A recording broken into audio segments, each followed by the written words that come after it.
Good morning, everyone. Welcome to the December and last public board meeting of the Metropolitan Transportation Authority. Let's begin with the public speakers. Mr. Morello, do we have any public speakers? We have 9. I would ask all of our speakers to try to limit themselves to the allotted 2 minutes so that we can treat everyone equitably. First speaker is Marty Goodman. He'll be followed by John Mooney. Mr. Goodman.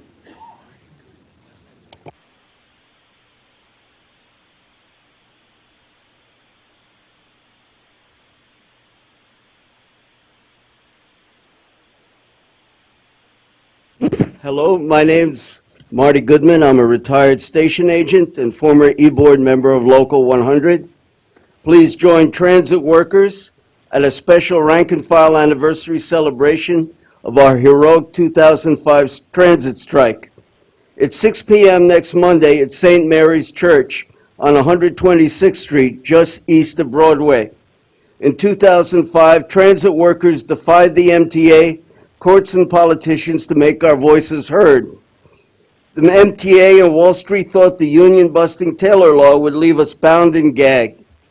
But when the MTA tried to ram pension givebacks down our throats, our answer was loud and clear: strike. You will not balance your books on the backs of transit workers. We wanted to fight back. The strike was liberating. Personally, I only wished it lasted longer. I say if you can't walk away from injustice, then you're living like a slave. Striking is a human right. Polls during the strike revealed that most New Yorkers agreed. TWU members should know that not all major U.S. cities have laws against striking by public workers. Philly and San Francisco don't, and there's a Minnesota law that says strikes are legal. In November, the financial officer referred to 2010 and 2011 surpluses without mentioning the 950 layoffs in 2010. Post-strike, the books are still being balanced on our backs, or perhaps on the backs of Harlem, as maybe we'll discuss. Transit workers must discuss preparing for our next strike if the MTA forces us to do it again. Things are getting worse, not better. I say no to the proposed budget, cancel all tax-free payments to rich MTA bond holders. Working people need a raise, rip up the Taylor Law. Join us next Monday at St. Mary's Church at 126th Street. Come celebrate your labor heritage. And no MTA supervisors, please.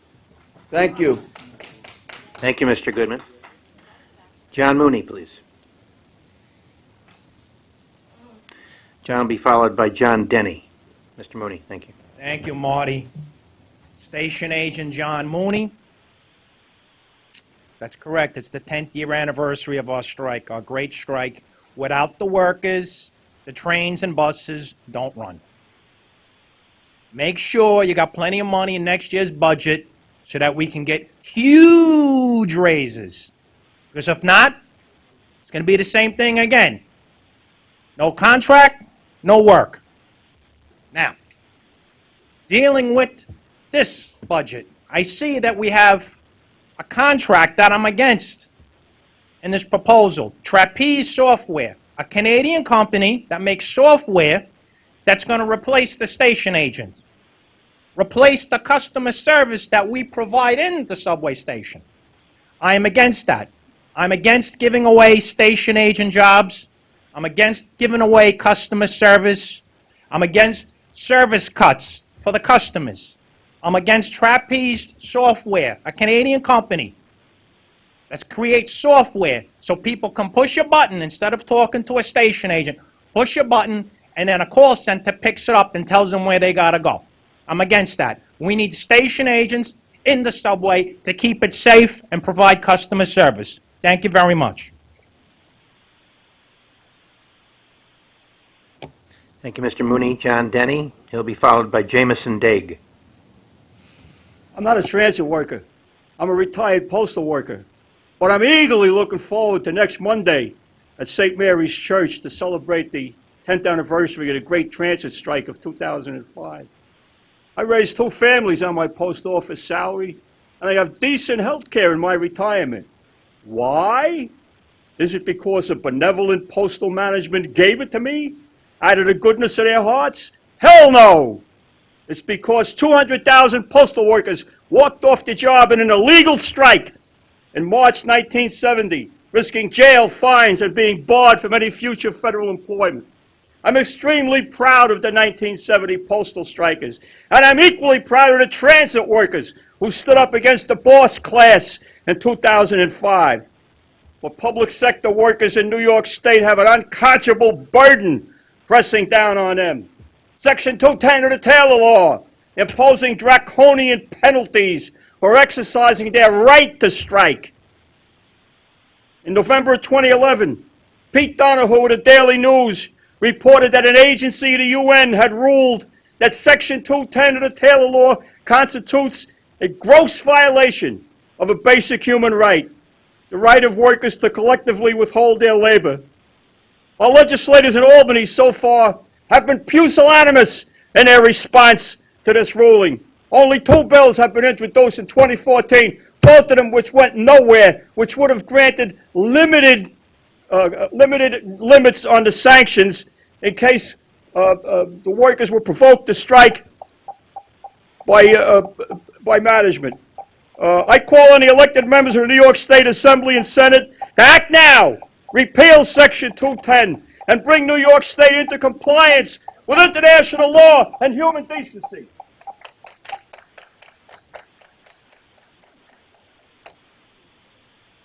Jameson Daig, then Crystal Thomas. Good morning. I'm Jameson Daig, Research Associate at the Citizens Budget Commission, and I come this morning to share a note of caution about the financial plan before the board. An analysis released this morning that quantifies the potential impact of a recession on the MTA's financial plan by comparing it to the previous 3 recessions warns of a potential shortfall of as much as $1.5 billion over the planned period, with possible annual deficits as high as $616 million, or nearly 4%. Drawing on reserves is the first line of defense, but the plan's $630 million worth of reserves alone will likely be overwhelmed by the cumulative effect of a recession. To understand the magnitude of the shortfall, consider that it could require such drastic steps as an additional 8% fare and toll increase on top of already planned increases, a new dedicated tax collected or general fund subsidy roughly half the size of the PMT in this past year, or a workforce reduction of more than 4,700 employees. 2 other items in the plan, pay-as-you-go capital funds and resources set aside to reduce future retiree health benefit costs, could also be tapped. Reallocating these resources would unlock the liquidity necessary to meet the cash requirements brought on by a recession. However, doing so would merely defer expenditures and increase long-term costs. While it is difficult to predict the timing and the magnitude of the next recession, it is appropriate to take actions to prepare for its consequences now. Conservative revenue growth assumptions should be maintained, and savings targets should be increased. The board should also consider allowing for the multi-year accumulation of reserves, as well as restrictions on the diversion of funds for BAGO capital and retiree health benefits. Thank you. Mr. Daig, we have your written submitted testimony and backup, and we'll see that it's shared with the board. Crystal Thomas, and then Elizabeth Wilson.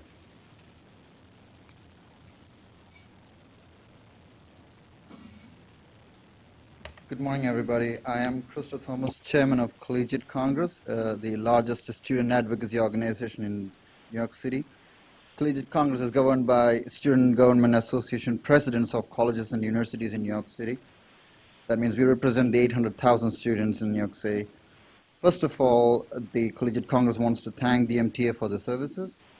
Respected members, we Collegiate Congress petitioned the Metropolitan Transportation Authority of New York to provide a 50% discount on the 30-day unlimited metro ride card for all the students of New York City.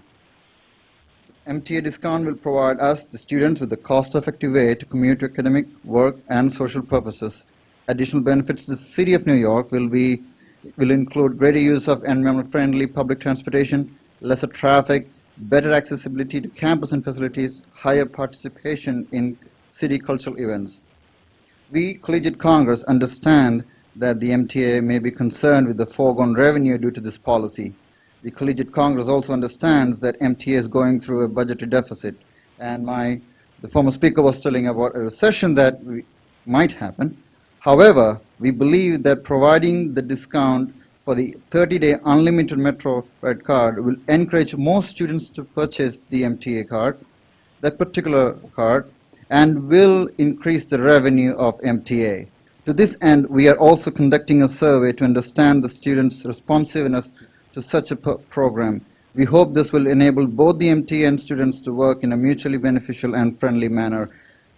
And our survey have crossed almost 1,000 students' participation, and 85% of students are willing to buy this Metro card if given a reasonable discount. Thank you very much, and God bless MTA. Thank you very much, Mr. Thomas. Elizabeth Wilson, to be followed by Sandra Lennon. Do you both intend to speak? If need be. Oh, good. Okay. Good morning, Mr. President and MTA board members. My name is Elizabeth Wilson. I'm a bus operator and organizer for TW Local 100. I'm representing the President, John Samuelson.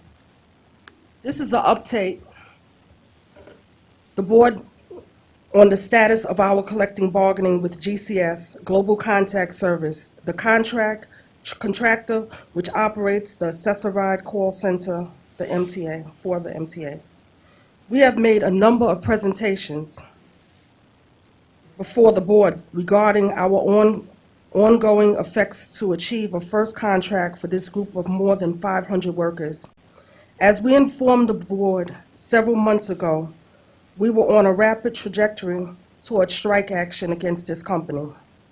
The board's input at the time enabled the union to begin what we believe would be a good faith bargaining with the company. While the company is going through motions, its rhetoric indicates a willingness to negotiate a contract. The reality of the situation, unfortunately, remains quite different.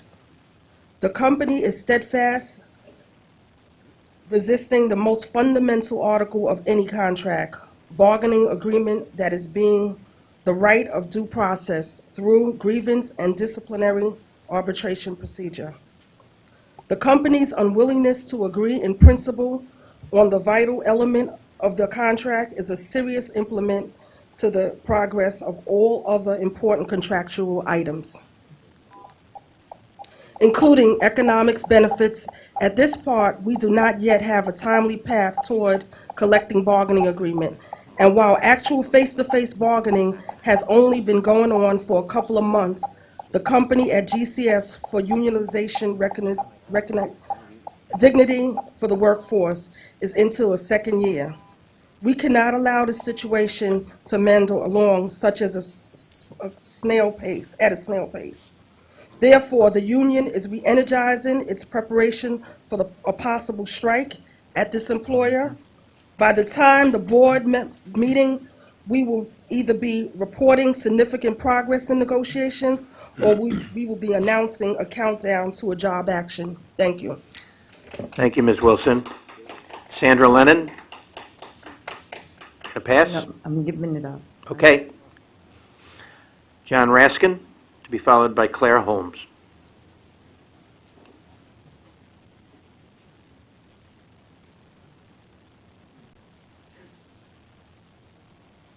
Good morning, everybody. I'm John Raskin, Executive Director of the Riders Alliance. Usually when I come to speak to you, it's about multi-billion-dollar issues of capital funding or the fare. Today is about something much more specific. It is the Q70 bus to LaGuardia Airport. I'm actually coming to talk to you because the MTA did something wonderful a couple years ago, which is create the Q70 bus, which goes directly from Long Island Railroad at Woodside to the EFMR7 in Jackson Heights, and then directly to the airport. A great service for those who know about it. And that's what I'd like to talk to you about. Transit access to LaGuardia has been a huge problem for many years in New York. And this is a step the MTA has already taken to improve it. But the problem is, it is confusing, it's counterintuitive, and it's inaccessible, honestly, both for visitors and for people in New York City. I have many conversations in which people say, I had no idea that bus existed or what it does, largely because it's called the Q70 bus, which if you understand New York City buses, you would expect to take you somewhere in Queens, not necessarily an express route to the airport. And so we at the Riders Alliance, and I'm here with Claire Holmes from Global Gateway Alliance, the leading advocates for New York's airports, have a proposal that we call the, thank you, Claire, free LaGuardia subway shuttle. Our proposal basically boils down into three things the MTA can do, in addition to a bunch of things the port should do. One is replace the bus with a free shuttle to the airport. It is basically already a free shuttle to the airport because almost everybody on the bus is transferring to or from the subway for free. We found 85% of people were already doing that in a survey. The MTA said 75%, and more, of course, are transferring to Long Island Railroad. The next is rebrand the bus. Make it clear what it does. It is a shuttle between the airport and the subway. We think it should be called that. And the third is make it easy to use. There aren't onboard announcements that say, this is where American Airlines is, this is where Delta is, or even this is where these subway trains are. We think that's something the MTA should do. We're, of course, also speaking with the port about their role. And the final part is, when we put this out last month, I think MTA staff expressed concern that our projections were wrong when we said it could actually bring in revenue because of increased ridership. And so what we asked the MTA to do is, if we're wrong about that, show us how. What would it really cost? What would be the true cost of it? And only the MTA is in a position to make that assessment. So that's what we're asking. Thank you. Thank you very much. Ms. Holmes? Pass? Okay, come again. That concludes the public comment, Mr. Chairman. Thank you, Mr. Morello. I hope by now you've all had a chance to read the remarkable press release that we sent out last week. We announced that this year on October 29th, we set a new modern record with more than 6.2 million people who entered our subway system and used it that day. And we're now carrying more than 6 million people a day on a very regular basis. That's quite a change from 1994 when I was the head of Department of Subways and we carried about 3.5 million customers a day. And listen to this, between 2010 and 2014, our subway system added more than 440,000 daily customers, roughly the entire population of cities like Miami, Florida, or Raleigh, North Carolina. The relentless growth reveals a few fundamental truths about New York and the MTA. First, that our subways are the circulatory system of New York's economy and critical to New York's future. Second, in the 30-plus years since its inception, the MTA's capital program has transformed our subway system from a symbol of urban decay to today's modern, safe, and vital economic engine that it is. This transformation has been so profound, everybody wants to use it, and the ridership shows. This ridership surge is and will continue to be a huge challenge for us in the years to come. Our challenge is to continue maintaining and improving even as this growing ridership puts more demands on a system that is 112 years old. It's to work more efficiently, to respond to delays even faster, and find less expensive ways to build and add capacity for this system, and to move our customers as safely and reliably as possible. Our challenge is to proactively respond to this ridership crush and our huge capital needs. And make no mistake about it, there's no doubt that the employees of the MTA family will do just that. Later this morning, the board will be asked to approve the final 2016 budget and the four-year financial plan. The plan shows that by the end of the year, we will have reduced our annual operating expenses by $1.3 billion per year. That's more than $1 billion saved every year, and that number is growing. And by 2019, we expect those annual savings to reach $1.8 billion. These savings have improved our operations in three critically important ways. First, without these savings, we couldn't have reduced projected fare and toll increases from what were 7.5% every other year to about 4% every other year, or roughly 2% a year, matching the rate of inflation. Second, these savings have helped us put a total of $415 million a year into our pay-go account that could generate more than $8 billion for projects in the 2015 through 19 program. And third, since 2012, these savings have allowed us to add $125 million a year back into service quality, and support, important things that our customers depend on every day. And now the plan before you captures additional service-related investments that will grow to $75 million per year. Because wherever possible, we want to invest our savings back into our number one job every day, and that's providing good service to as many people as possible in as many neighborhoods as possible to grow our economy and keep New York the healthy city, vital city that it is. The minutes of the November meeting have been distributed to all members. May I have a motion on those? Seconded. Any comments and questions on those minutes? If not, could I have a vote to approve? So. I chaired the Finance Committee this month. There are 3 action items. The first action item requests Board approve MTA and TBTA adoption of reimbursement resolutions to finance certain capital projects on a tax-exempt basis where other sources of funds were initially used for the expenditure. The next item requests Board approval for the documentation to issue new money bond anticipation notes and bond finance up to $2.5 billion of capital projects set forth in approved transit and commuter capital programs. $200 million for the proposed 2015 through 19 transit and commuter capital program, which is subject to CPRB approval, and to issue $300 million of new money bonds to finance capital projects set forth in approved bridges and tunnels capital programs. The third action item approves the documentation to issue refunding bonds in accordance with the refunding policy adopted by the Board in May of 2010, and to allow a portion of the transportation revenue refunding bonds and dedicated tax fund revenue bonds, refunding revenue bonds, to be issued as variable rate securities to refund bonds. The committee recommends these actions, and I move them. Any comments or questions? All in favor? Aye. There are 4 procurement actions this month in the total amount of $908.5 million. There are no non-competitive procurements, and there are 4 competitive procurements totaling $896.7 million. And the committee recommends these procurements, and I move them. Any comments or questions? All in favor? Aye. There is 1 ratification in the amount of $11.7 million.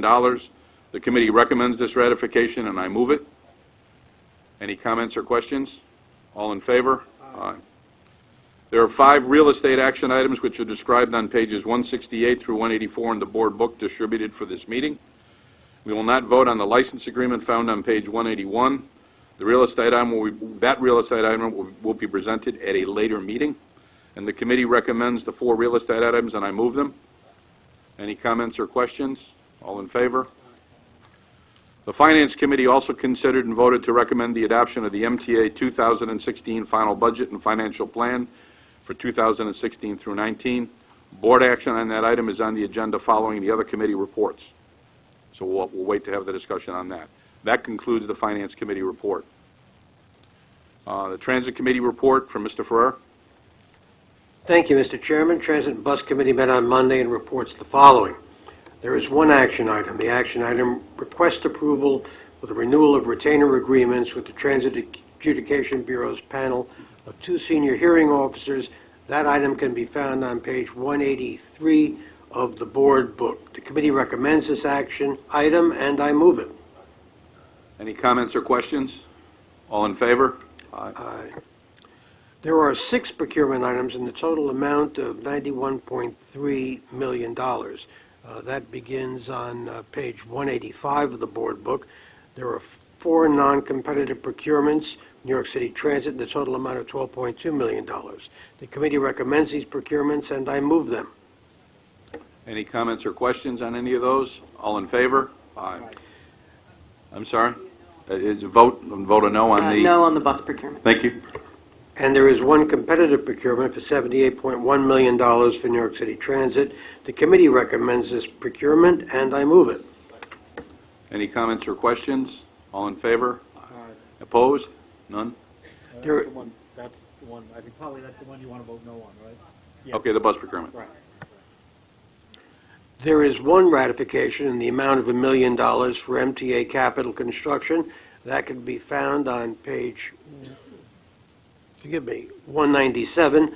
The committee recommends this ratification, and I move it. Second. Any comments or questions? All in favor? Aye.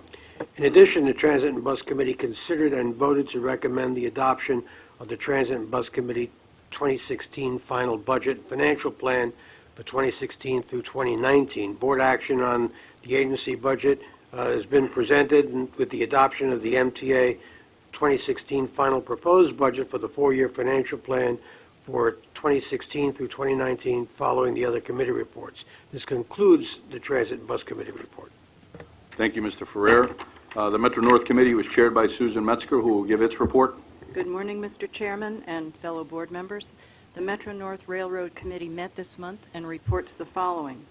There are 2 procurement items in the total amount of $3.1 million. This begins on page 199 of your board book. There is,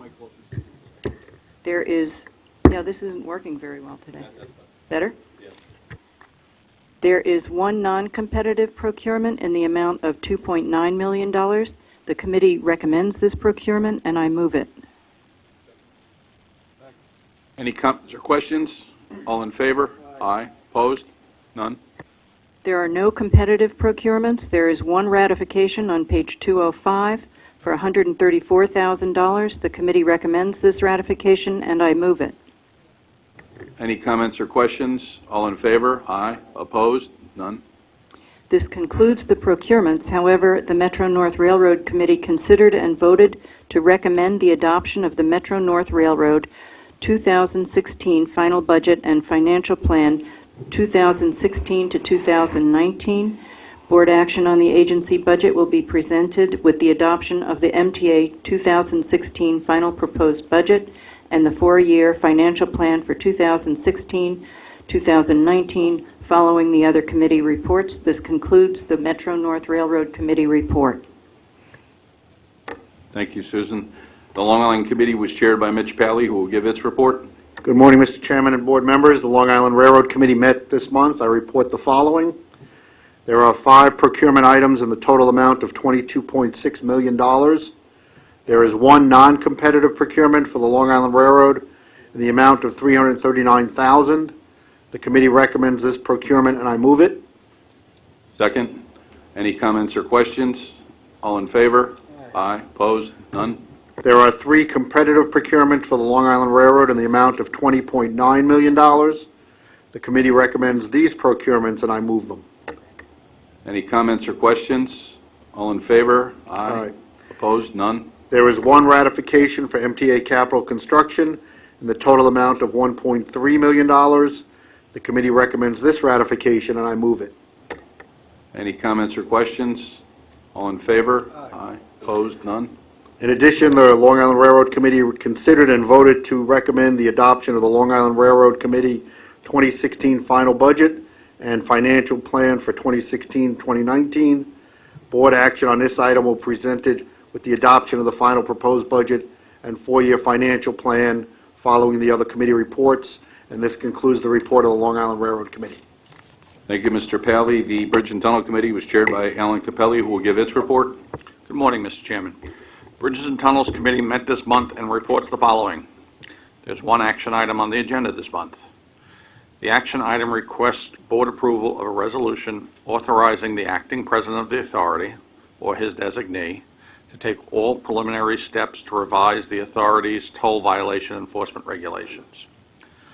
The committee members who were present at the committee meeting considered and voted in favor of the action items, although a committee quorum was not present for this vote.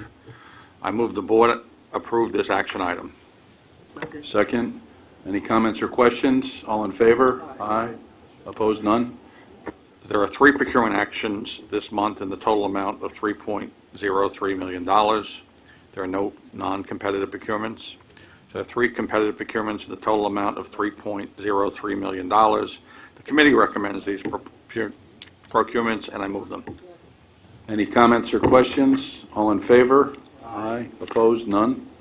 There are no ratifications. In addition, the Bridges and Tunnels Committee considered and voted to recommend the adoption of the Bridges and Tunnels Committee 2016 Final Budget and Financial Plan for 2016 to 2019. Board action on the agency budget will be presented with the adoption of the MTA 2016 Final Proposed Budget and the 4-year financial plan for 2016 to 2019 following the other committee reports. This concludes Bridges and Tunnels Committee report. Thank you, Mr. Chairman. Mr. Albert, you had a comment? I have a question.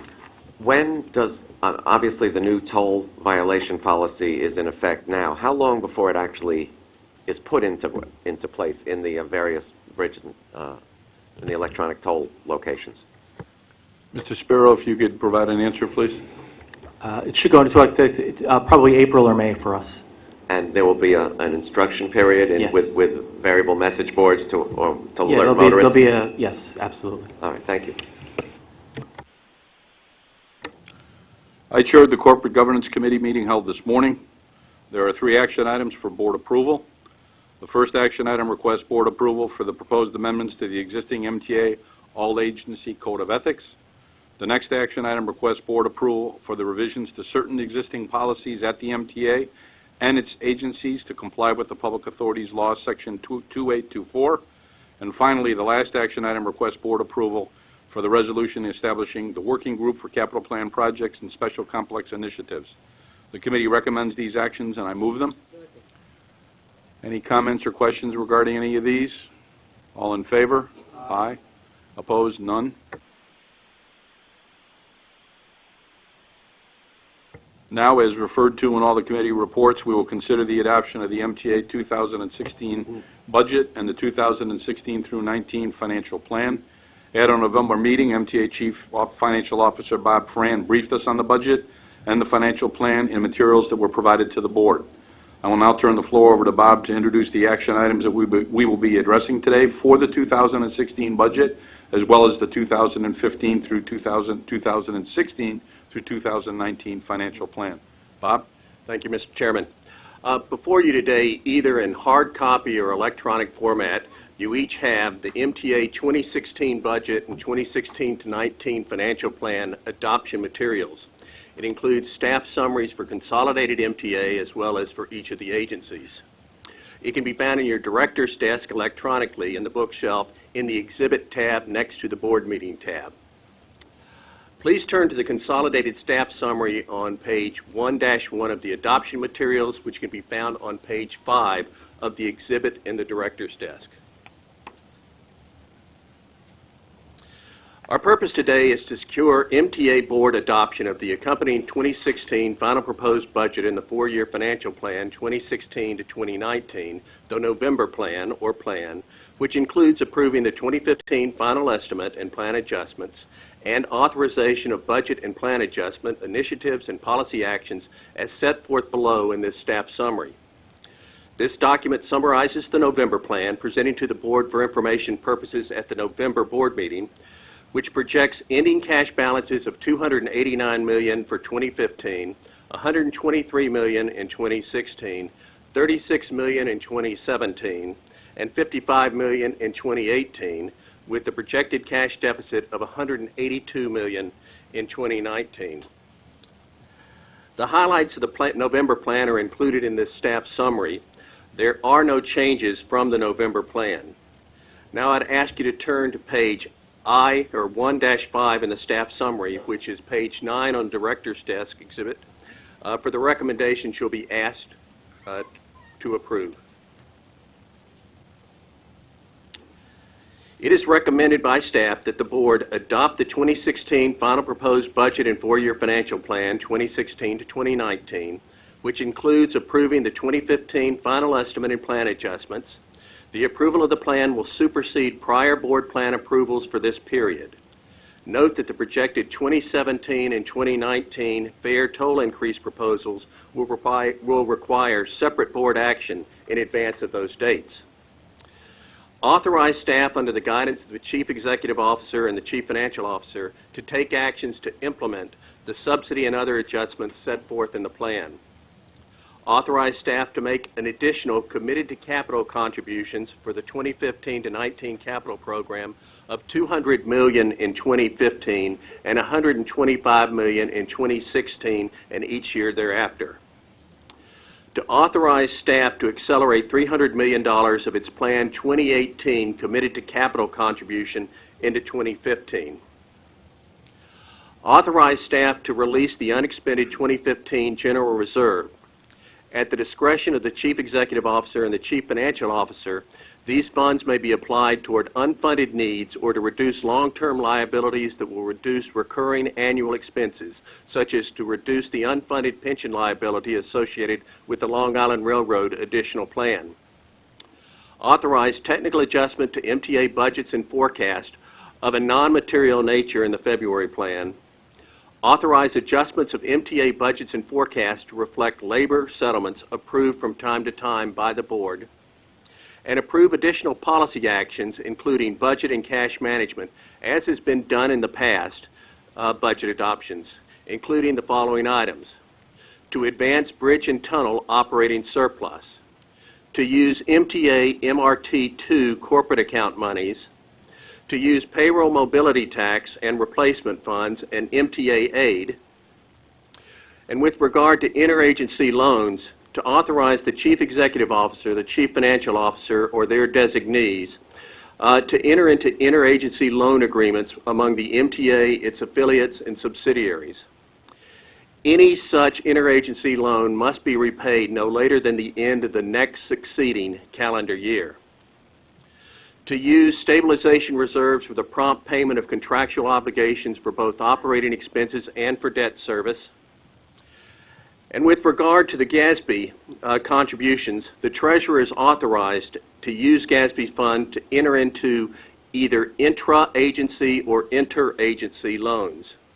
If an agency uses its own GASB contributions to meet cash flow needs, such loan must be repaid by the end of the second succeeding calendar year.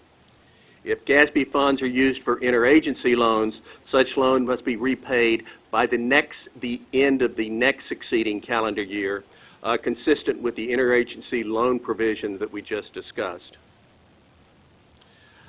Mr. Chairman, that concludes staff presentation of the 2016 final proposed budget and the 2016-2019 financial plan.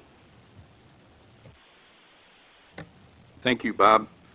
At this time, I move the adoption of the MTA 2016 final proposed budget and the four-year financial plan for years 2016 through 2019.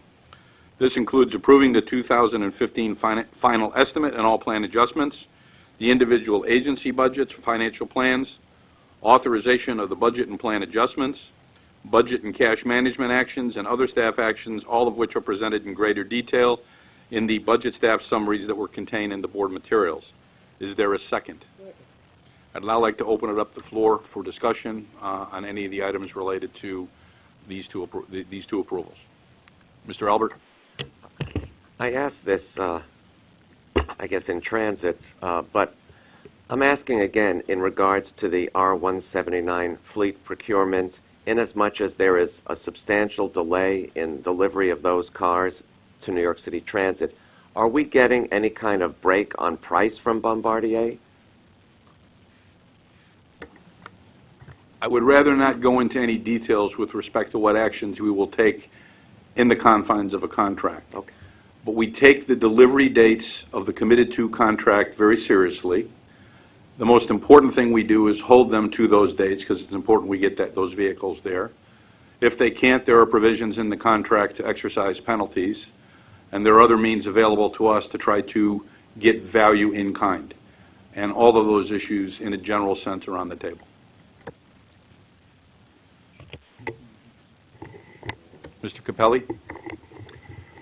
I will support this budget, and as I mentioned at the Finance Committee meeting the other day, I am concerned that the delay in approving the capital budget, which has necessitated us to move front-load essentially the available cash that we have at our disposal into the first year. A significant delay could seriously jeopardize the operations of this agency, so I implore Albany to act on the capital budget and put the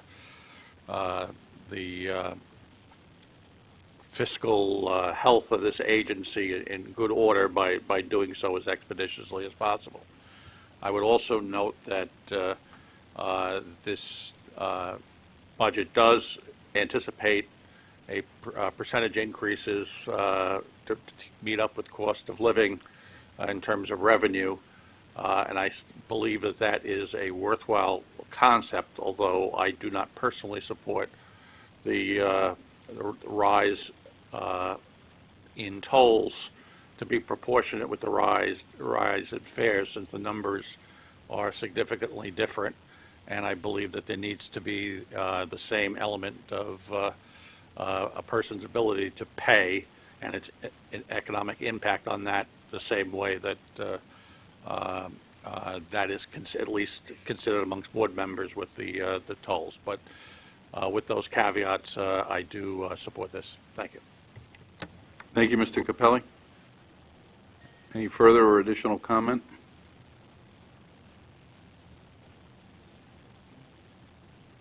So I'll call the vote. All those in favor of the 2016 financial plan and the adoption of the 2016 budget and the adoption of the four-year plan 2016 through 19, all in favor? Aye.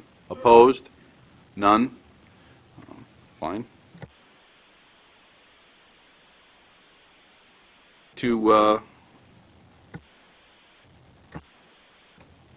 would now like to go into executive session pursuant to Section 105, subset 1D of the New York State Public Officers Law for matters relating to collective bargaining. May I have a motion? Second? All in favor? We'll go in here, and then we'll come back after we're done, for those of you who want to be here for the end of the meeting.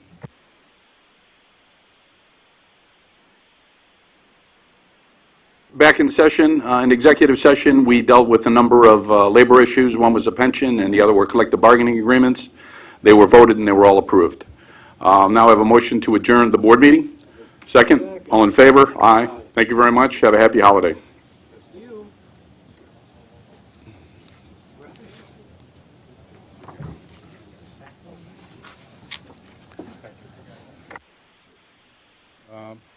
In the normal process of bringing a capital program to the review board, they have a number of questions about its content and issues, probably even more so this time given the size of the program. Second Avenue is a concern. You've heard the dialogue on that. And then there's a separate conversation that's outside of the purview of CPRB, but it's the issue of that the legislature is concerned about, funding for highways and bridges at the same time they're dealing with funding for transit. So those are the issues we're sorting through and the discussions we're having with the key members of the legislature. The financial plan got moved ahead today. Does that lock in the fare increase at 4%? Should we assume that that's what it's going to be, and no discussion about any of the freedom ticket or some of the adjustments that have been spoken about? Absolutely not. I mean, what the financial plan requires us to do is take a look at expected revenues, expected expenses. We've been pretty much on an established two-year cycle to take a look at fares. We've actually, when we started this process, going back to Chairman J. Walder, it was fare increases in the order of magnitude of 7.5%. Now they're basically 4% or 2% per year. But we're very clear in stating that the size of the fare increase is going to be dependent upon the finances. So we're not locked in on the 2%, and we'll go through the normal process we go through in the year leading up to see where we are with finances, and also consider fair policy at the same time, because we've got a number of proposals that have been made for us to look at. The city ticket is one, and the comment that somebody made today, for example, about Q70 and making that free. So we look at that in the context of fair policy and the fair tariff as we're dealing with the fare increase when we make the determination as to the size.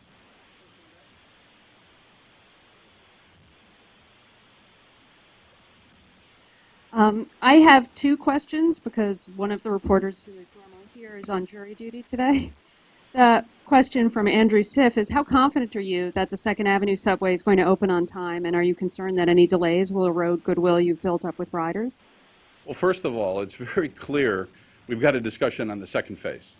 And a number of people have said that, you can't even talk about the second phase until you're sure that you deliver the first phase. And the governor's been very clear that the December 31st, 2016 date is a date that we're meeting.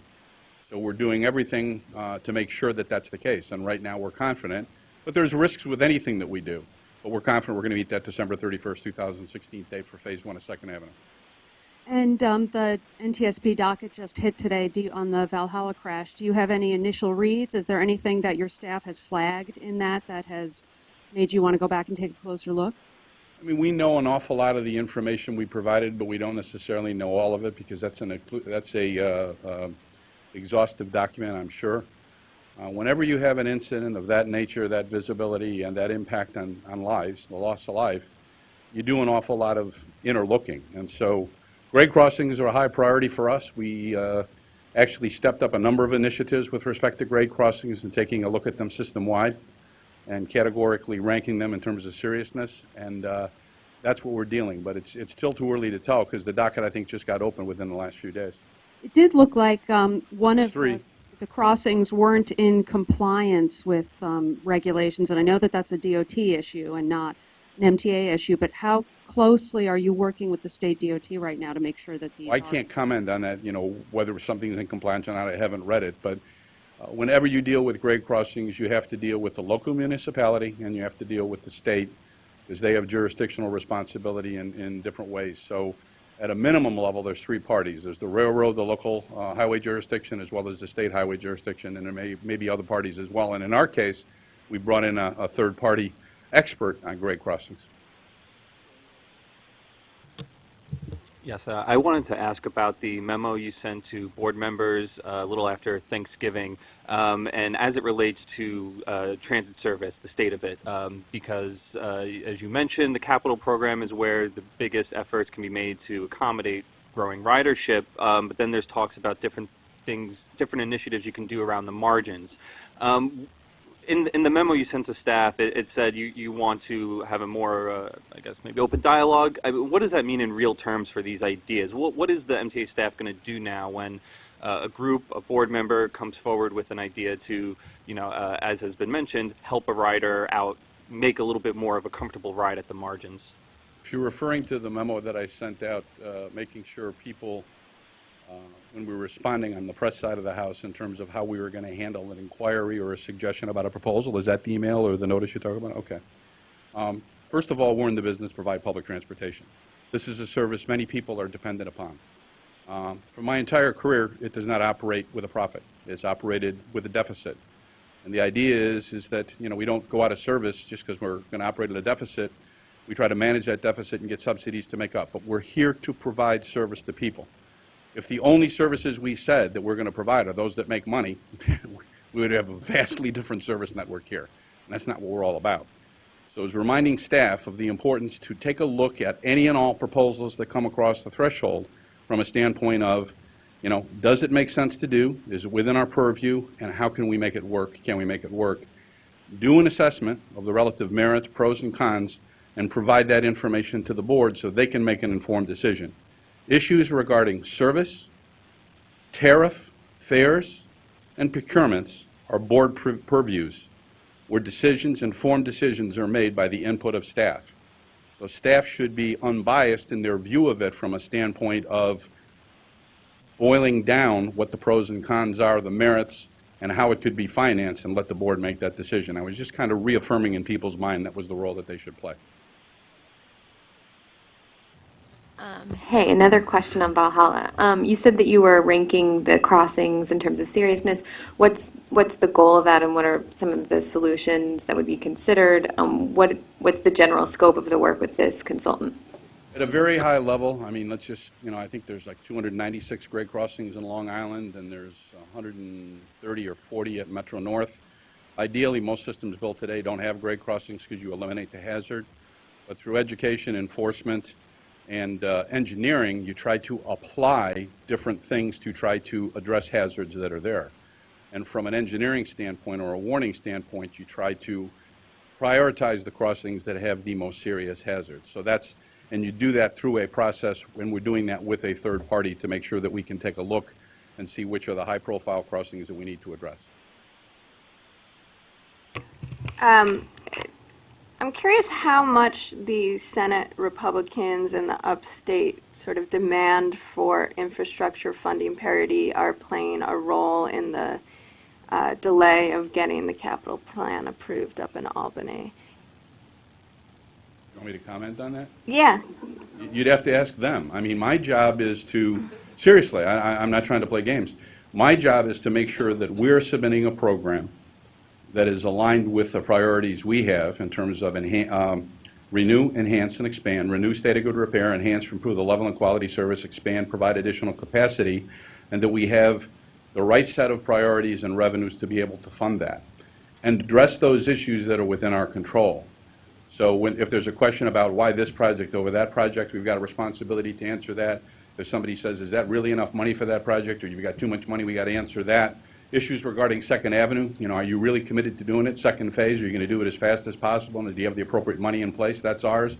Issues related to other concerns representatives at CPRB may have that may influence the vote, you'd have to ask them. I'm not an expert at that. So given all the balls in the air, was it premature to announce an agreement, an MTA capital plan agreement?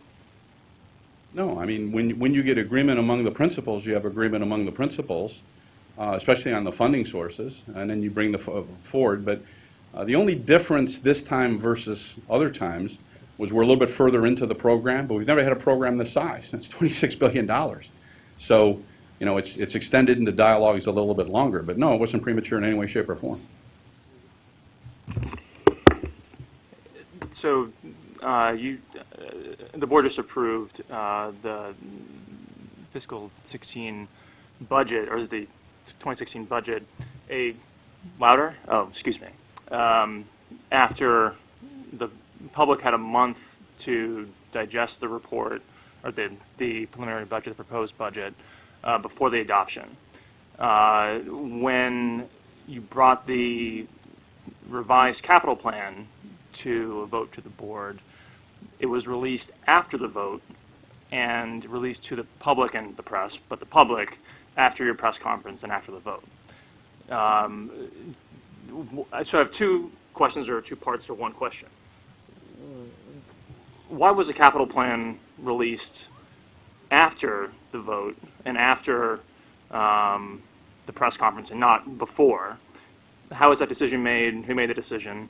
And two, do you think that releasing the capital plan, the revised capital plan in advance of the meeting would have helped preempt some of the criticism of the reduction of $1 billion in commitments for Second Avenue, or help you all address it before, and take it into account before the board vote, and helped reduce some of the delay for submitting the capital plan to the Capital Plan Review Board? You've said a lot. You've made one specific question. You've made one ask. But I just want to make sure, well, you made some points, okay? I'll try to address them as best I can, okay? The MTA Board taking action on the 2016 budget and the four-year financial plan 16 through 19 is the final act to make that be implemented. So that's a done deal. So it's going forward. We'll revise it as necessary, as we always do if we need to. We do the mid-year review, and then we go through another process again next November or December. But that plan, that budget plan, that's the final act. Yeah. Capital program is a little different. The board takes a vote on an action. The plan is not implementable or actionable until the Capital Program Review Board approves it. So there's a distinction between the two. So we're in the dialogue stage with a published plan and a revised plan that is ready for action by the Capital Program Review Board that everyone sees. And until you get the general financing lined up in terms of how to finance it, you have to start somewhere. So the board approves the plan, the discussion is held, you try to find the funding sources, which we did, and that's the process. Both processes are established processes that we followed for years, probably the last 8 or 10 years. Capital program, since the first capital program in 1982. So that's the process we follow, and there's ample time for people to comment on a board-approved plan up in front of the CPRB and discussions going on. But do you think that releasing it, the revised capital program, in advance of the board vote would have prevented all the people who now say they are surprised and were taken aback by the reduction in commitments of $1 billion for the second phase of Second Avenue? Some of the dialogue we have had is similar to dialogue we've had in other capital programs in terms of people saying, I'm seeing something, I want you to clarify it. I don't see something, I want you to add it. It's pretty much on par with other plans. Hi, Tom. I'm told that the House will pass a bill tomorrow bringing parity to the commuter tax benefit relative to the parking benefit. This is something that Senator Schumer's fought for a number of years, and Congressman King. So it sounds like it's finally happening. That's going to come up quite a bit. Can you talk a bit about how helpful that could be for commuters, especially looking to another fare hike in 2017? When I say that's news to me, I didn't know it was that close. That's good news. Anything that the federal government can do to either maintain or improve upon subsidies that we either get directly or our customers get is great. The New York delegation and Senator Schumer are great at pursuing those. And so that's good news. That's good news on all fronts. I did. We've had Chief Coogan and Chief Fox here the past few months, and he talking about increased crime on the subway, increased felonies and assaults. He was talking about sex crimes on Monday, and arrests are down as well. So, what do you feel should be done to reverse this trend, and what do you want to say to passengers who might be feeling nervous right now? Specific actions that the New York City Transit Bureau takes with respect to deployment of personnel and strategies they take are theirs. They're accountable for them. They do that in concert with discussions with us. Ever since the city taking over the Transit Police Department, there's been excellent cooperation, continues to be. And when the crime starts to go in the wrong direction, there are a lot of discussions going on. Specific questions about their deployment strategies and what they're doing, best addressed to them, but we work with them and we share information with them. We all take it very seriously because when we say safe, that really embodies safety from an accidental incident as well as a deliberate action like a security incident. And reliable, and people have to meet a certain level before they'll ride the system. So we take it very seriously. Yeah, hi, Tom. What reaction do you have to this comments by the Citizens Budget Commission this morning about suggestions that what the MTA could do to buffer against a possible recession or a downturn? Well, their job is to make sure that we're doing all we can to have resources available in the event that there was, any kind of financial downturn. And we've had an ongoing dialogue with them, and they're concerned about if we were to find ourselves in another position of a recession on the order of magnitude of the last one, could we respond to it? And I believe, they've indicated that we have taken some action. We do have some room to be able to do things. You never want to be in a position where you're unprepared. On the other end of the spectrum, you don't want to be in a position where you're holding a lot of money in reserve, more than you may need, that holds back your ability to grow service and provide safe and reliable service. So, and organizations like the Citizens Budget Commission are a third-party conscious to keep us, in that arena and focused on those things. So that's the way I'd respond to it. But I do think we're doing all the appropriate things to have reserves in place should an event like that occur. It's sunny right now. It's kind of a mild winter, but that may change overnight. Thank you. Oh, I'm sorry, Jose. You have a new head of transit coming in shortly. When she gets here, obviously she'll have a lot on her plate, but what would you recommend that be number one on her agenda for the subway and for loosening things up in the crowd? For someone who worked in that organization a long time and had the privilege of running it, I know a lot about it. The last thing I'm going to do is be prescriptive to Ronnie Hakem as she comes in the door in terms of what her priorities should be.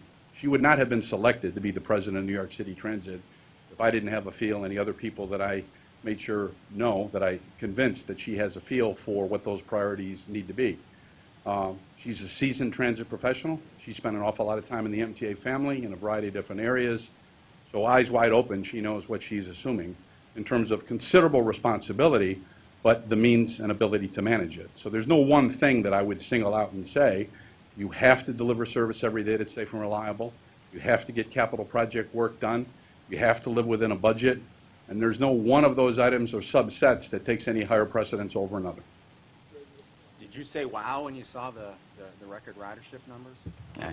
Was that a wow moment? Yeah, it is, and it's what amazes me is you almost think every year, and it's almost around the same time, it's around October 29th, that we see this record ridership. The General Assembly is generally in September, October. There's something going on in New York that we see the increase in riderships. We had 15 days over 6 million. People that drive in the region will tell you that they're seeing more days of gridlock and difficulty driving. There's just a lot of economic activity going on. And there are parts of me that aren't surprised, but I am surprised because that's 50,000 more people on a given day, and that's a lot of people. And we carry the most of the people that are carried in transit in the United States. So yeah, it was a while, I got to be honest with you. And can we take another 50,000 next year? We'll be challenged. I mean, we're going to have to do things in terms of, and you've seen some of the strategies in terms of platform controllers and the ability to try to manage the service better in terms of evenness of service and also timely notification to people. I think we need to do a far better job of letting people know when we're starting to experience delays, what they can do to respond to that, both on the instantaneous time frame from when the delay is occurring on a given date or rush hour, on a weekly standpoint if we're having a service issue because we're doing work, or the longer term. New Yorkers are exceptionally resilient, but you've got to give them information so they can make timely decisions. Thank you very much. Thank you. Have a happy New Year. Happy holiday.